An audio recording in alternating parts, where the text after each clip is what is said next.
এবার 3 নম্বর অঙ্কটা। 3 নম্বর অঙ্ক কি বলছে, গৌতমবাবু 2000 টাকা বার্ষিক 6% সরল সুদে হারে 2 বছরের জন্য ধার নিলেন। 2 বছর পরে তিনি কত টাকা চক্রবৃদ্ধি সুদ দিবেন সেটা বের করো। মানে আমাদেরকে কি বললো, এখানে সমূল বৃদ্ধিটা বের বলেনি, আমাদের এখানে চক্রবৃদ্ধি সুদটা কত লাগবে সেটা বের করতে বলেছে। তাহলে প্রথমে আমরা সমূল বৃদ্ধিটা বের করব। সূত্র জানি a = p × 1 + r/100⁴n। ওই সূত্রটার সাহায্যে a বের করব, মানে চক্রবৃদ্ধি সুদ বের করব। ওই চক্রবৃদ্ধি সুদের মধ্যে কে আছে, সুদ আছে আর আসল আছে। তাহলে সেখান থেকে যদি আমরা আসলটাকে বাদ দিয়ে দিতে পারি তাহলে সূত্র পেয়ে যাব, সোজা অঙ্ক। ওই যে একটা ফর্মুলা ছিল a = p - কি যেন ছিল ওটা, i = a - p, ওই ফর্মুলাটা ইউজ করবো তাহলেই হবে। তাহলে আমরা কি করবো, এবার কি লিখছি, যে গৌতমবাবু 2000 টাকা জমা দিয়েছিল, 26 চক্রবৃদ্ধি 2000 টাকা। আচ্ছা, তাহলে কি লিখবো, আসল সমান 2000 টাকা। আচ্ছা, সুদের হার কত, সুদের হার কত 6%, আর সময় কত 2 বছর, হয়ে গেল। তাহলে অতএব স্ববৃদ্ধিমূল ব্র্যাকেটে a সমান সমান কি হবে, p × 1 + r/100⁴n, এই তো। তাহলে p মানে এখানে 2000 টাকা, 1 + r মানে হচ্ছে 6/100⁴n মানে হচ্ছে 2, এত টাকা সমান সমান 2000, এখানে হিসেব করলে কত হলো, যোগ করে দিলে কত হচ্ছে 100 + 6/100 এর হোল স্কোয়ার, এত টাকা। তার মানে কত হলো 2000 × 106/100 বিয়োগ গুণ 106/100 হবে তো। তো এই জায়গাটাকে আমরা এরকম করে করছিলাম, এই জায়গাটাকে একটু চালাকি করছি। কি করব দেখো, এই জায়গাটাকে আমরা করে করছি সমান সমান 2000, আর এটাকে যোগ করলে কত হচ্ছে 106/100। মনে রাখবে, যখন আমাদেরকে চক্রবৃদ্ধি সুদ বের করতে দিবে তখন এইভাবেই রেখে দেবে, তাহলে দেখবে সুবিধাটা হবে। কি সুবিধা হবে এখনই দেখাচ্ছি। তাহলে অতএব চক্রবৃদ্ধি সুদ, তাহলে চক্রবৃদ্ধি সুদটা কি হবে, সমূল বৃদ্ধি থেকে আসলটা বাদ, তাই তো। তাহলে কি যেন হয়, সমূল বৃদ্ধি বিয়োগ আসল। আমি নিচে করছি না, তোমরা নিচে নিচে করবে, আমি পাশাপাশি, আমি নিচে নিচে করছি না, পাশে করছি, তোমরা নিচে করবে। আচ্ছা, তাহলে এটা হলো ফর্মুলাটা। এবার সবৃদ্ধি মূলটা কি হবে, সবৃদ্ধি মূল হচ্ছে এইটা, লিখে দিচ্ছি 2000 ব্র্যাকেটে 106/100 এর হোল স্কোয়ার মাইনাস 2000, এটা হলো নাকি, এত টাকা সমান সমান, দেখো এই দুটো থেকে আমি 2000 কমন নিয়ে নিচ্ছি, তাহলে কি হবে, ক্যালকুলেশনটাকে সোজা করার জন্য, তাহলে সেকেন্ড ব্র্যাকেটের মধ্যে কি থাকবে 106/100 এর হোল স্কোয়ার, তাহলে কি হলো 106/100 এর হোল স্কোয়ার মাইনাস 1, কারণ এখান থেকে চলে গেল তো 1, তার মানে এই 1টাকে আমরা কি করতে পারি, হোল স্কোয়ার করে দিতে পারি, তাই না।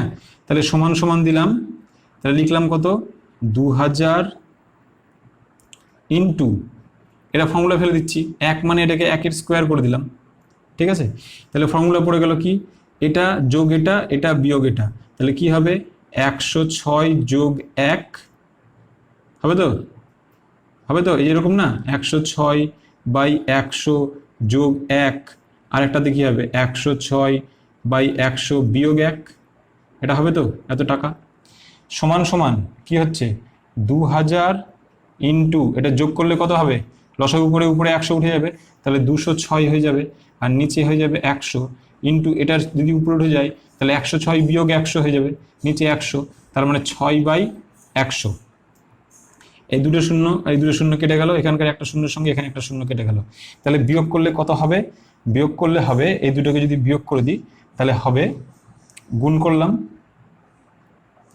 গুণটুন করলে হবে কত, গুণটুন করলে হবে 247.20 টাকা, এটাই অ্যান্সার, ঠিক আছে। এরকম, বা তোমরা যদি ভাবতে যে স্যার এখানেই ক্যালকুলেশন করে নেবো, ক্যালকুলেশন করে লিখে দেবো, তাহলে এখানে যদি আমি এই অঙ্কটাই যদি করতাম এখানটাতে, মনে করো এই অঙ্কটা যদি এরকম না করে যদি এরকম করতাম, তাহলে এই ক্যালকুলেশনটাকে যদি আমি এখানে করে নিতাম যে 2000 ইন্টু 106/100 ইন্টু 106/100, এই দুটো শূন্যর সঙ্গে এই দুটো শূন্য কেটে গেল, এখানে একটা শূন্যর সঙ্গে এখানে একটা শূন্য কেটে গেল, কেটে গিয়ে কি হলো, এখানে বিয়োগ করলে কত হবে, 2 4 7, 2 4 7 গুণ করছি, 2 4 7, 2 2 2 গুণ করলে কত হবে, 2 2 4 7.20 টাকা হবে, গুণ করলাম। এটা হলো গুণফল। তাহলে এটা কি হলো, সবৃদ্ধিমূলটা। তাহলে এখান থেকে সুদটা কত পেতাম, সুদটা এটা আলাদা অঙ্ক, কিন্তু নিচের পার্টটা এটার সঙ্গে নিচের পার্টটা আমি এখান থেকে আলাদা করছি। তাহলে সুদটা কত হতো, 2 2 4 7.20 থেকে 2000 বাদ দিয়ে দিতাম, তাহলে একবারে পেয়ে যেতাম 247.20 টাকা। দেখো এভাবেও বেরোচ্ছে, এভাবেও বেরোচ্ছে, যেভাবে যার খুশি। কেউ যদি ভাবে আমি এখান থেকে ভেঙে করে নেবো, করে সূত্রটা বের করবো, তাও হবে। কেউ যদি বলে যে আমি ক্যালকুলেশন কম করার জন্য আমি ফর্মুলা ইউজ করে করব, তাও হবে। যার যেটা ইচ্ছে সে করতে পারবে। ঠিক আছে, এবার 4 নম্বর অঙ্কটা। 4 নম্বর অঙ্ক কি বলছে, 3000 টাকা বার্ষিক 9% চক্রবৃদ্ধি সুদের হারে 3 বছরে চক্রবৃদ্ধি সুদ কত হবে। তো এই অঙ্কটা 4 নম্বর অঙ্কটা হচ্ছে একদম সেম, একদম সেম হচ্ছে 3 নম্বরের অঙ্কের মতো, একদম সেম। যে 4 নম্বর অঙ্কটা যা বলে দিয়েছে সেটা 3 নম্বরের জাস্ট ওইটার মতোই করে করবে, করে নিয়ে হিসেবটা করবে, হিসেব করে অঙ্কটা বের করে নেবে। তাহলে আমি করছি না, তুমি নিজেরাই তোমরা পারবে করতে। ঠিক আছে,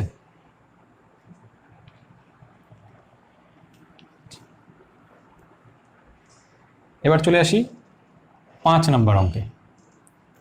5 নম্বর অঙ্কটা কি বলছে দেখি, বার্ষিক 5% চক্রবৃদ্ধি সুদের হারে 80,000 টাকা 2.5 বছরের জন্য 2.5 বছরের সমূল চক্রবৃদ্ধি কত হবে হিসেব করে লিখি। আচ্ছা, এখানে বলেছে 2.5 বছর। 2.5 বছর তো আমাদের ফর্মুলাতে করা অসম্ভব হয়ে যাবে। কেন?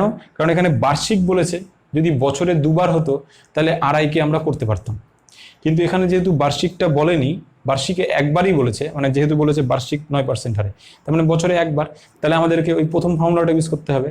তাহলে এই 2.5 বছরটাকে দুভাগে ভেঙে নেব। একটা হচ্ছে 2 বছরের চক্রবৃদ্ধির সুদ কি হচ্ছে, চক্রবৃদ্ধির ফর্মুলা দিয়ে বের করব। আর যেটা হাফ বছর থাকছে, মানে 1/2 বছর, সেটাকে আমরা সরল সুদের আকারে বের করে দুটোকে যোগ করে দেবো। তাহলে হয়ে গেল সোজা অঙ্ক। যত ইজিভাবে অঙ্ক করা যায় সেভাবে করব। তাহলে আমরা 5 নাম্বারটা প্রথমে শুরু করছি কিভাবে, 2 বছরের চক্রবৃদ্ধি সুদটা আমরা বের করতে চাইছি। তাহলে কি লিখব, আসল লিখছি, আসল সমান সমান 80,000, আসল সমান সমান 80,000 টাকা হলো। সময় কত বলে দিয়েছে, প্রথমে আমরা সময় ধরে নিচ্ছি 2 বছর,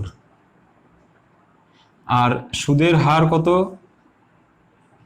সুদের হার কত বলে দিয়েছে আমাদেরকে, 5%। তাহলে এখানে লিখছি 2 বছর পরে সমূল চক্র বৃদ্ধি, 2 বছর পরে সমূল চক্রবৃদ্ধি, ব্র্যাকেটে এ দিয়ে দিলাম, ক্যাপিটালে। এটাকে বের করি, তাহলে কি হবে, সূত্রটা কি, পি, পি মানে এটা পি ইন্টু 1 প্লাস আর, আর মানে হচ্ছে এটা বাই 100⁻², এত টাকা হবে। আমি ডাইরেক্ট ফর্মুলা ফেললাম, ঠিক আছে, সমান সমান। এবার এটাকে যদি হিসেব করি কি হবে, 80,000 ইন্টু, এটাকে যোগ করলে কত হচ্ছে 105, একবারে করে দিলাম, বাই 10 স্কোয়ার, এই তো 105/100 কেমন করে হলো। যদি এটাকে করি, হিসেব করি, তাহলে কি হবে, লসাগু হবে 100, তাহলে 100টা উপরে যোগ হবে একের সাথে, 100 যোগ 5, তাই তো। আগের অঙ্কগুলো দেখবে তাহলে বুঝতে পারবে এটা। আচ্ছা, তাহলে কি হলো, 80,000 ইন্টু 105/100 ইন্টু 105/100। এই অঙ্কের ক্ষেত্রে বারবার বলছি একই জিনিস হচ্ছে ক্যালকুলেশন, দুটোর সঙ্গে দুটো কাটা, এই দুটোর সঙ্গে এই দুটো কেটে গেল। তাহলে উপরে কি থাকলো, 105 ইন্টু 105 ইন্টু 8। তাহলে এটাকে হিসেব করলে কত বলছে, কত হবে, এটাকে হিসেব করলে হবে 88200 টাকা। এই হলো, ঠিক আছে, এই হলো 2 বছর পরে এই টাকাটা এসে দাঁড়ালো। এবার আমার বাকি আছে এখনো হাফ বছর, তাহলে এবার এই টাকাটার উপরে হাফ বছর ইউজ হবে, কারণ চক্রবৃদ্ধির ক্ষেত্রে আমি বারবার বলছি যে সমূল বৃদ্ধি প্রত্যেক বছর যে সমূল বৃদ্ধি হবে তাহলে গোটাটার উপরে আবার সুদ পড়বে, কিন্তু সরল সুদের ক্ষেত্রে কি যে ফার্স্ট যে অ্যামাউন্টটা হয় তার উপরে সুদ পড়ে, কিন্তু চক্রবৃদ্ধির ক্ষেত্রে নতুন যে অ্যামাউন্টটা বেরোবে এক বছর পরে যে নতুন সুদ আর আসল মিলে যে নতুন অ্যামাউন্টটা হলো তার উপরেই আবার সুদ পড়বে। তাহলে এইটা হয়ে গেল এবার পি। তাহলে এখানে চলে আসি, এবার আসল কত হয়ে গেল, এবার আসল হয়ে গেল 8,8200 টাকা, এটা হয়ে গেল আসল, মানে এই টাকাটাই হয়ে গেল এখন আসল। আচ্ছা, সময় কত, সময় হচ্ছে হাফ বছর, কেন 2 বছর নিয়েছিলাম আর হাফ বছর থাকলো। সুদের হার কত, সুদের হার 5%, তাহলে সুদ কত হবে, এখান থেকে আমরা জানি সুদ পাই, সরল সুদের ক্ষেত্রে সুদ পাওয়া যায়, তাহলে অতএব সুদ কত আমরা জানি পি, পি ওই সূত্রটা খেলছি, এখানে লিখে দিচ্ছি একবার, P into T into R by 100, এই সূত্রটা খেললাম। তাহলে পি কত 8,8200, টি হচ্ছে হাফ বছর, আর হচ্ছে 5, নিচে হয়ে গেল 100, দুটো শূন্যর সঙ্গে দুটো শূন্য কেটে গেল, এটার সঙ্গে যদি এটাকে কেটে দিই তাহলে কত 4 4 1, তাহলে 4 4 1-এর সাথে গুণ করলে কত হয় 5, 4 5 20, শূন্য হয়ে থাকলে 2, 4 5 20 আর 2 22 হলো, এত হলো। তাহলে এটা হয়ে গেল এই টাকা, তার মানে 2 বছরের সুদ আসলে এই টাকাটা হয়েছে, আর হাফ বছরে এই টাকাটা হলো। তাহলে অতএব মোট 2.5 বছরের শেষে কি চাইছে, সুদে আসলে নাকি সমূল বৃদ্ধি, সুদ শেষে সমূল বৃদ্ধি সমান সমান কত হবে, এই যে এই টাকাটা তো পাবেই 8,8200 যোগ 2,205 টাকা, এই দুটোকে যোগ করে দিলে কত হবে 9,0405 টাকা, এটা হয়ে গেল অ্যান্সার। দেখে নাও, তার মানে এই পার্টটা আগে করবে, তার নিচে এটা করবে, তারপরে এটা করবে, তাহলে হলো। 6 নম্বর অঙ্কটা আমরা দেখছি। 6 নম্বর অঙ্কটা কি বলছে, ছন্দাদেবী। ছন্দাদেবী বার্ষিক 8% চক্রবৃদ্ধি সুদের হারে কিছু টাকা 2 বছরের জন্য ধার করেন। চক্রবৃদ্ধি সুদ 2,496 টাকা হলে ছন্দাদেবী কত টাকা ধার করেছিলেন সেটা বের করো। তার মানে পিটা আমাদেরকে বের করতে হবে। তার মানে এই অঙ্কটার ক্ষেত্রে কি করব আমরা, এই অঙ্কটার ক্ষেত্রে আমরা আগে 2 বছরে কত টাকা চক্রবৃদ্ধি সুদ, মানে ধরে নেব যে উনি আসল দিয়েছিলেন এক্স টাকা, তো এই এক্সের উপরে আমরা 2 বছরে সুদের হারটা বসিয়ে, যে এই যে ফর্মুলাটা আছে সমূল বৃদ্ধির P into 1 plus R by 100^n, এই ফর্মুলাটা ইউজ করে আমরা আগে চক্রবৃদ্ধির সুদটা বের করে নেব, সমূল বৃদ্ধিটা বের করে নেব। সমূল বৃদ্ধি পেয়ে গেলে তার চক্রবৃদ্ধি সুদ পেয়ে যাব, আর চক্রবৃদ্ধি সুদ যখনই পেয়ে যাব তখন 2 4 9 6 এর সঙ্গে মানে 2,496 এর সঙ্গে আমরা সমান করে দেবো, তাহলে হলো। তাহলে আমাদের মেন টার্গেট হচ্ছে এখন কি, ফর্মুলার সাহায্যে সমূল বৃদ্ধি বের করা আর সেখান থেকে সুদটা বের করা। সুদ যেই পেয়ে যাব সেই সুদের সঙ্গে সুদটাকে সমান করে দেবো, তাহলে অঙ্ক হয়ে গেল। তাহলে ওখান থেকে এক্সের ভ্যালুটা আমরা পেয়ে যাব। তাহলে এক্ষেত্রে আমরা করব কি, ধরি ছন্দা দেবী এক্স টাকা ধার করেন, এক্স টাকা ধার করলেন, তাহলে 2 বছর পরে লিখছি, তাহলে অতএব 2 বছর পরে সবৃদ্ধি মূল, সবৃদ্ধি মূল কত হচ্ছে ওনার দেখি, সমান সমান আমরা ফর্মুলা জানি P into 1 plus R by 100^n, কেন n, যেহেতু বছরে একবারই দিচ্ছে, তাহলে সমান সমান পি কত এক্স, পি এর মানটা এক্স ধরেছি, 1 প্লাস আর কত বলে দিয়েছে 8%, তাহলে 8/100^n কত 2 বছর এত টাকা, তাহলে সমান সমান এক্স ব্র্যাকেটে লসাগু করে দিলে কত হবে 100, তাহলে 100 যোগ 8, তাহলে এর হোল স্কোয়ার, তার মানে এক্স ব্র্যাকেটে কত হলো 108/100 স্কোয়ার। আমি বারবার বলেছি যে যখন আমার উদ্দেশ্য থাকবে চক্রবৃদ্ধি সুদ বের করা, তখন এই জায়গাটাকে হিসেব করব না, যাতে ফর্মুলা আসে, ঠিক আছে। তাহলে চক্রবৃদ্ধি সুদ যেহেতু আমাকে বের করবো, তাহলে এটা কিছু করবো না, থাকলো। তাহলে অতএব চক্রবৃদ্ধি সুদ আই সমান সমান আমরা কি জানি, সমূল বৃদ্ধি বিয়োগ আসল, এটা তো সূত্র হয় নাকি, এত টাকা। তাহলে সমূল বৃদ্ধিটা কত আছে, এক্স ব্র্যাকেটে 108/100 এর হোল স্কোয়ার মাইনাস আসলটা কত এক্স, তাহলে এক্স লিখে দিয়ে গোটাটাকে সেকেন্ড ব্র্যাকেটে দিয়ে দিই, এত টাকা। এবার দেখো এই দুটো থেকে এক্স কমন যাচ্ছে না, নিই। তাহলে এক্স যদি কমন যায় তাহলে ব্র্যাকেটের ভিতরে কি থাকলো, 108/100 এর স্কোয়ার মাইনাস 1, এত টাকা হবে। তাহলে এটা সমান সমান আমরা কি লিখতে পারি, এক্স সেকেন্ড ব্র্যাকেটে 108/100 এর স্কোয়ার মাইনাস 1কেও আমরা হোল স্কোয়ার করতে পারি, এত টাকা। কেন করলাম, কারণ এ স্কোয়ার মাইনাস বি স্কোয়ারের ফর্মুলাটা ফেলবো সেই জন্য। তার মানে এইটাই সমান সমান হবে কার সঙ্গে সমান হবে, আমাদের ওই 2, 4, 9, 6 এর সঙ্গে সমান হবে, তাই তো। তাহলে আমরা এটা করে নিই। তাহলে এইটাকে একটু হিসেব করি এখানটাতে। তার মানে এখানে কি হলো, তাহলে সমান সমান, তাহলে চক্র বৃদ্ধি সুদ, এটার এক্সটেনশন, হ্যাঁ এটা এখানকার পরে এখানে করছি, এখানকার পরে ওখানে।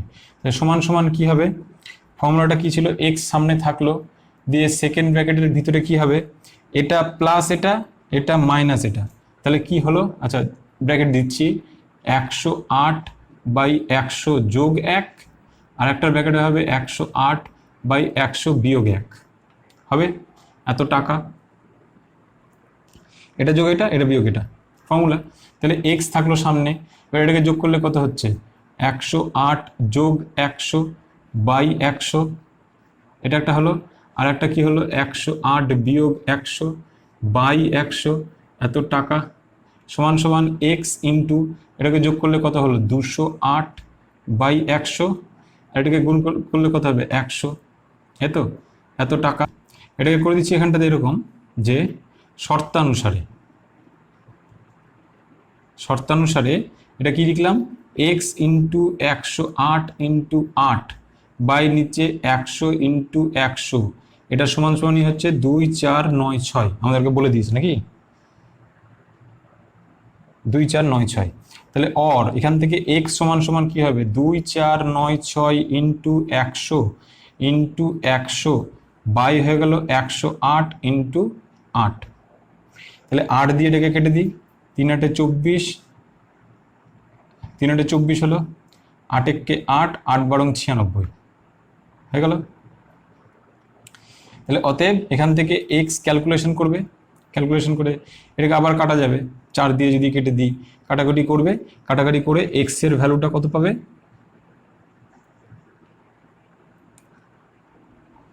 আচ্ছা তাহলে এখানে আমরা কত পাচ্ছি, এক্স এর ভ্যালুটা কত পাবো, কাটাকাটি যদি করি 15000, 15,000 টাকা আমরা পাবো। তাহলে অতএব তিনি ধার করেছিলেন সমান 15,000 টাকা, ব্যাস এটাই অ্যান্সার।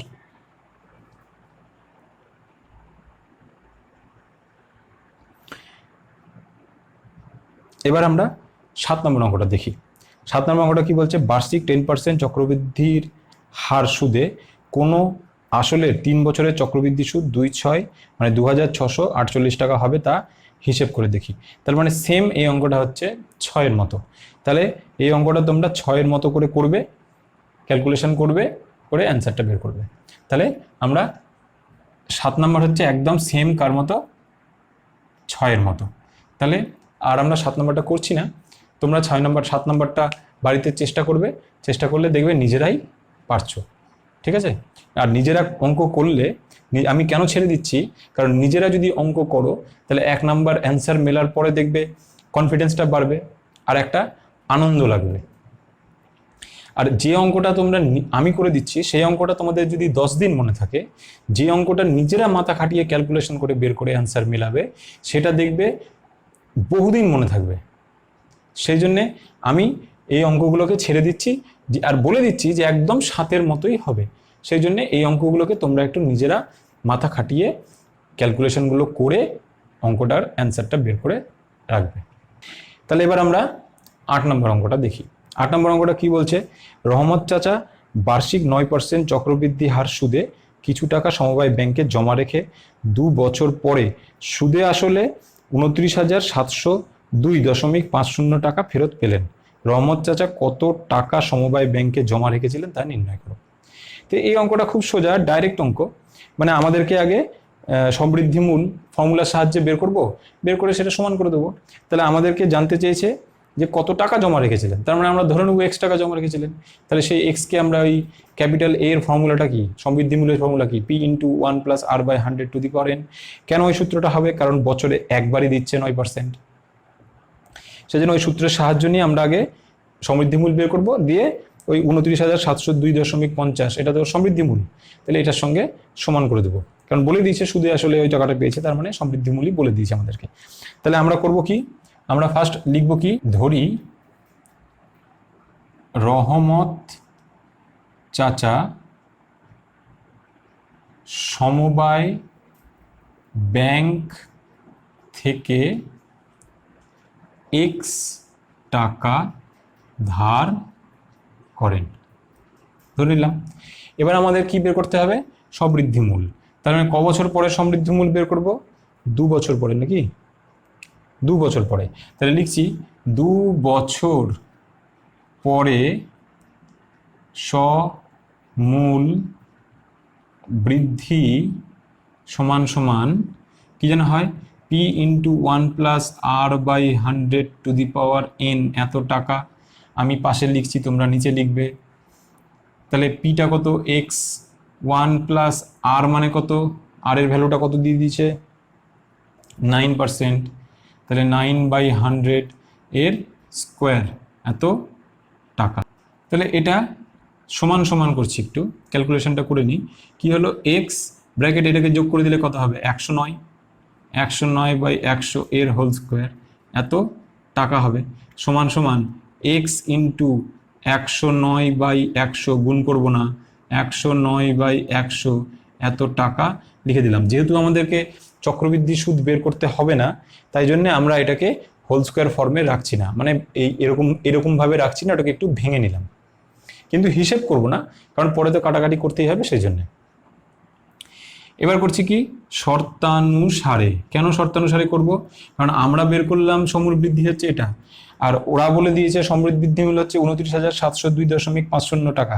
তাহলে এই দুটোকে আমরা সমান করে দেবো। সমান করে দিলে কি হবে, এক্স ইন্টু 109/100 ইন্টু 109/100 এটা সমান সমানই হবে 29,702.50। অর এক্স সমান সমান একবারে লিখে দিচ্ছি, কি হবে, এক্স সমান সমান কি লিখবো, এক্স সমান সমান একটু নিচু করে লিখে দিই, এক্স সমান সমান 29,702.50 ইন্টু, এগুলো দুটো গিয়ে উল্টে যাবে, তাহলে কি হলো 100/109 ইন্টু 100/109। তাহলে এই দশমিকটা যদি তুলে দিই, তাহলে নিচে একটা আবার 100 আসবে, তাহলে এই 100-র সঙ্গে এই 100 কেটে গেল। 109 দিয়ে যদি গোটাটাকে কেটে দিই, তাহলে কত হবে, 27250। আবার 109 দিয়ে যদি এই গোটাটাকে কেটে দিই, তাহলে কত হবে, 250। তাহলে অতএব এক্স সমান সমান হয়ে যাবে, ওটার সঙ্গে এটাকে গুণ করলে 25000, এটা এখানে একক তো লিখতে হয় না। তাহলে অতএব তিনি কি লিখব, তিনি ধার করেন সমান 25,000 টাকা, এটাই অ্যান্সার। এই অঙ্কগুলো ছোট ছোট অঙ্ক, খুবই ছোট ছোট অঙ্ক। এর আসল জায়গা হচ্ছে এই জায়গাগুলো, ক্যালকুলেশন। এই অঙ্কের চক্রবৃদ্ধি সুদের আসল জিনিসই হচ্ছে ক্যালকুলেশন, তাছাড়া অঙ্কের মধ্যে কিচ্ছু নেই, একদম সোজা। আর এই অঙ্কগুলো পরীক্ষাতে দেয় কেন, এই ক্যালকুলেশনের জন্য।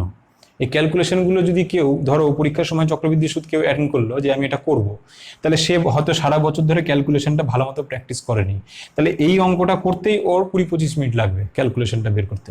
আমার যেহেতু অভ্যেস হয়ে গেছে করতে করতে, সেজন্য আমি 109 দিয়ে বুঝতে পেরেছি যেটা কাটা যাবে, আমি ক্যালকুলেশন করতে পারলাম। কিন্তু পরীক্ষার সময় 109 দিয়ে ওকে ভাগ করে করে দেখতে হবে, সময়টা নষ্ট হবে। ঠিক আছে? সেই জন্যে এই ক্যালকুলেশনগুলো বাড়িতে খুব ভালো মতো করে বারবার করে প্র্যাকটিস করবে, তাহলে খুব ইজি হয়ে যাবে। কারণ দেখতেই পাচ্ছ অঙ্কের মধ্যে কিছু নেই, যা আছে সেটা শুধু ক্যালকুলেশনের মধ্যে আছে। ঠিক আছে?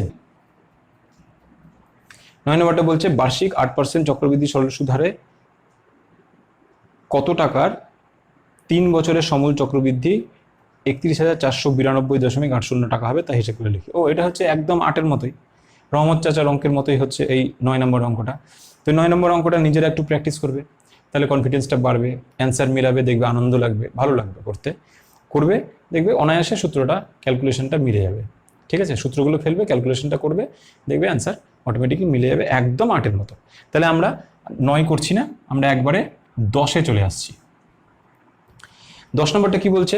বার্ষিক 7.5% সুদের হারে 12,000 টাকা 2 বছরের চক্রবৃদ্ধি সুদ আর সরল সুদের অন্তর বের করো।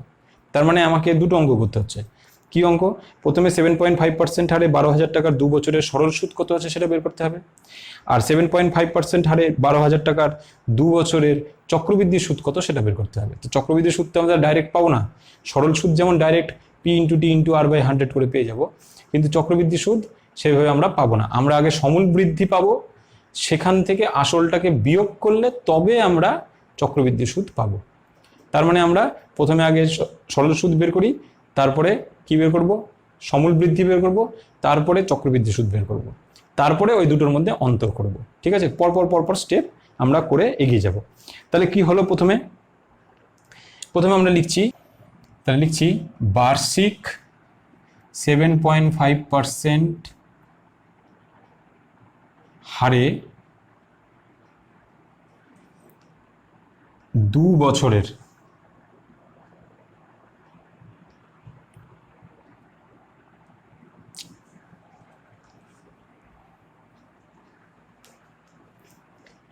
বার্ষিক 7.5% হারে 12,000 টাকার 2 বছরের সরল সুদ ব্র্যাকেটে I সমান সমান কি জানা হয়? P/T/R/100, ওই ফর্মুলাটা ফেললাম, এত টাকা। তাহলে এটা সমান সমান কত হবে? এটা হচ্ছে 12,000, T হচ্ছে 2, R হচ্ছে 7.5/100। তাহলে এখান থেকে দশমিক আবার যদি তুলে দিই তাহলে নিচে আর একটা 10 আসবে নাকি? 7.5 থেকে তুলে দিলে একটা 10 আসলো। এটা 0, এই 0, এই 0, 3টে 0, তাহলে 3টে 0-এর সঙ্গে কেটে গেল, তাহলে নিচে কিছু থাকলো না, আর উপর গুণ করে কত হয়ে গেল? 1,800 টাকা। তাহলে এটা আমরা পেয়ে গেলাম কি? ওর সরল সুদ। এটা আমরা সরল সুদটা পেয়ে গেলাম। এবার আমরা কি করব? সমৃদ্ধি মূল বের করব। তাহলে লিখছি সবৃদ্ধি মূল কত হবে দেখি। তাহলে সবৃদ্ধি মূল হবে ক্যাপিটাল A সমান সমান কত হলো? আমরা ফর্মুলা জানি কি যেন? P ব্র্যাকেটে, P মানে হচ্ছে 12,000, P ব্র্যাকেটে 1 + R/100 এর হোল স্কোয়ার। কারণ বছরে মানে কি বলেছে? 2 বছর না? তাহলে এটা হলো, তাহলে সমান সমান কত হলো? 12,000, উপরেরটাকে হিসেব করে নিলে কত হচ্ছে? 107.5/100 এর হোল স্কোয়ার, এত টাকা হবে। কেন? কারণ এই 100টা এই 1-এর সাথে গুণ হয়ে গেলে 100ই হবে। 100 আর 100 সঙ্গে 7.5 যোগ করলে 107.5, আর নিচে 100 থাকবে। লসাগু করে করলাম, লসাগু করে 12,000 × 107.5/100 × 107.5/100, তাহলে 3টে 0 কেটে গেল, নিচে একটা 10 আছে। আচ্ছা, এবার সমান সমান লিখছি 12 × 1075 × 1075, আর নিচে কি ছিল? একটা 10 ছিল, এখান থেকে দশমিক তুললাম, নিচে তুললাম বলে একটা 10 নিচে আসলো, আবার একটা দশমিক তুললাম বলে নিচে আর একটা 10 আসবে, এলো। এইবার এটাকে কেটে দিলাম 2 দিয়ে, তাহলে এটা 6 হলো, এখানে আসলো 5 দিয়ে এটাকে কেটে দিলাম, কত হবে? 215। আচ্ছা, এটাকে আবার কেটে দিলাম 3, এটাকে কেটে দিলাম 5, এটাকে আবার কেটে দিলাম কত? 215। তাহলে এই সবটাকে যদি গুণ করি, গুণ করলে কত আসছে? নিচে 10 আছে কিন্তু একটা, গুণ করলে কত হচ্ছে? 1 আর 10 দিয়ে ভাগ করে দেবো, তাহলে 1, 3, 8, 6, 7.5, এটা এত কারণ 215 গুণ করলাম, গুণ করে এটা আসলো, তাহলে এত টাকা আসলো। এটা কি আসলো আমাদের? সমূল চক্রবৃদ্ধি আসলো। তাহলে অতএব এবার আমাদেরকে কি বের করতে হবে? চক্রবৃদ্ধি সুদটা শুধু বের করতে হবে। তাহলে চক্রবৃদ্ধি সুদটা কি হবে? সমূল বৃদ্ধি থেকে সমূল বৃদ্ধি থেকে সমূল বৃদ্ধি থেকে বিয়োগ করে দিতে হয় আসলটা, আমরা জানি 12,000 টাকাটা বাদ দিয়ে দিব। তাহলে সমান সমান কত হবে? 1,8, দেখো 13 থেকে 12 বাদ দিয়ে দিচ্ছি, তাহলে 1 থাকবে, 1,867 1,867.50 টাকা। এটা হয়ে গেল। তাহলে এই টাকাটা আমরা কি পেলাম? এটা পেলাম চক্রবৃদ্ধি সুদ। এবার আমাদেরকে জানতে চেয়েছে এটা না, আমাদেরকে জানতে চেয়েছে যে এই চক্রবৃদ্ধি সুদ আর সরল সুদের অন্তর কত হবে। তাহলে এরপরে আমি এখানে লিখছি, তাহলে অতএব চক্রবৃদ্ধি সুদ এবং সরল সুদের অন্তর সমান সমান 1,8, তার মানে 1,867.50 বিয়োগ 1,800 এত টাকা। তাহলে সমান সমান কত হবে? এ দুটোকে বিয়োগ করলে 67.5, আর লাস্টে 0 একটা দিয়ে দিলে দেখতে ভালো লাগবে, আর কিছু না। কেউ যদি এই 0 কোথা থেকে আসলো স্যার, 0 ইচ্ছে মতো দিলাম, যদি দিই তাহলে দেখতে ভালো লাগছে, যদি না দিই তাহলে দেখো এটা দেখতে কেমন লাগছে, এটা দেখতে কেমন লাগছে। এটা শুধু 0টা দেখতে ভালো লাগার জন্য দেয়, আর কিছু না। তাহলে এটা হয়ে গেল আমাদের অ্যান্সার। হলো? তাহলে তাহলে আমরা কোষে দেখি 6.1-এর 1 থেকে 10 পর্যন্ত অঙ্কগুলো দেখলাম। এই অঙ্কগুলো বাড়িতে ভালো মতো প্র্যাকটিস করো। যত প্র্যাকটিস করবে, দেখতেই পাচ্ছ ক্যালকুলেশনটাই আসল এই চ্যাপ্টারে, আর কিচ্ছু নেই ক্যালকুলেশন ছাড়া। যত পারবে ক্যালকুলেশন করে যাও, কাটাকাটি করে যাও, করবে, গুণ করবে, ভাগ করবে, করে হিসেবগুলো বের করো। কষ্ট হবে বের করতে প্রথম, তারপরে যত করবে তত আস্তে আস্তে ইজি হয়ে যাবে। প্রথমে কষ্ট হবে, তারপর আস্তে আস্তে ইজি হয়ে যাবে। তাহলে আজকে এই পর্যন্ত থাকলো। আর যদি আমার ভিডিওগুলো তোমাদের অবশ্যই ভালো লাগে, তাহলেই ভিডিওগুলো শেয়ার করবে। যদি কোনো প্রবলেম থাকে যে স্যার এই প্রবলেম হচ্ছে, সেই প্রবলেমগুলো আমাকে জানাও, সেগুলো আমি নেক্সট ভিডিওতে সেই প্রবলেমগুলোকে ঠিক করার চেষ্টা করব। ঠিক আছে? কমেন্টসের মধ্যে জানাবে। আচ্ছা, আর যদি ভালো লাগে তাহলে তোমরা নিশ্চয়ই চাইবে যে আরও স্টুডেন্টদের ভালো লাগুক, আরও স্টুডেন্ট যেন এটা দেখতে পায়, তাই জন্য শেয়ার করো আর নোটিফিকেশন বেলটা টিপে দাও। তাহলে কি হবে, তোমরা যখনই আমি ভিডিও দেবো তখনই সঙ্গে সঙ্গে তোমরা নোটিফিকেশনটা পেয়ে যাবে। আর অবশ্যই সাবস্ক্রাইবটা করে নেবে। ঠিক আছে? Thank you.